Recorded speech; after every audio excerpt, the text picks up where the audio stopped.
This week marks 5 years since Archbishop Mitchell Rozanski took over the St. Louis Archdiocese. A standout of his tenure so far is the controversial restructuring plan of parishes. Tonight, only on 5 on Your Side, Ann Allred sits down with the Archbishop to discuss the status of all things new, specifically what's next for parish schools.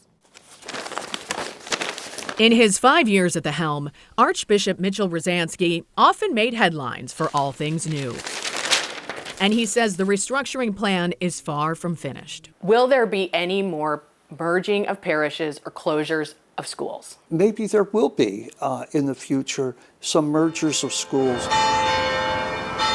In 2023, the Archdiocese warned that up to 1/3 of Catholic schools could close. A handful already have, but most remain open. The last official action came 18 months ago, in February of 2024. When Catholic school leaders were asked to submit long-term feasibility plans. I think a lot of the parents in these schools think that the school part is kind of finished. There were closures and that everybody's safe now. But it sounds like, from what you're saying, you haven't even really begun to get to the schools. Am I characterizing that correctly? We got the feedback from our people that let's work on the parishes first. After we settle with the parishes, then let's look at the schools. So we're in that phase of looking at the schools. When pressed for details on a timeline or next steps, Rozanski admitted there isn't one. It sounds like it's an organic process. There's no timeline. You'll just evaluate as you go forward. That's correct. So who ultimately initiates the closure of a parochial school?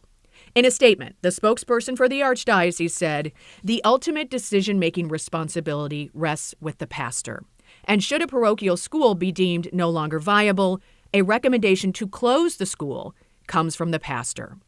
If the Archdiocese agrees that school is unsustainable, that's when a closure occurs. As for the parishes, the consolidations are complete. 178 parishes merged into 88 pastorates. 17 of those parishes appealed to the Vatican. 3 of those appeals were successful. Do those reversals indicate any kind of flaw in the system or lack of consultation? You know, I am puzzled by those overturning of my decisions because we followed the process to the letter. So I don't know what happened over in Rome that somebody rejected my decisions, but I just have to live with that. He's also living with the reality of leading and says he wouldn't change one thing in the last 5 years. It's going to be a difficult job. So I just expect it. You know, I expect criticism and expect that, as I say, nobody wants the job, but everybody else knows how to do it better.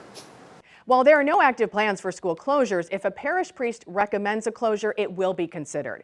There's much more to this interview, including teacher salaries, his reaction to Pope Leo, and some strong words about President Trump's immigration crackdown. You can watch the whole unedited interview right after this newscast on 5+ and anytime on demand. Download the app on your LG, Roku, Amazon Fire, or Apple TV and watch for free.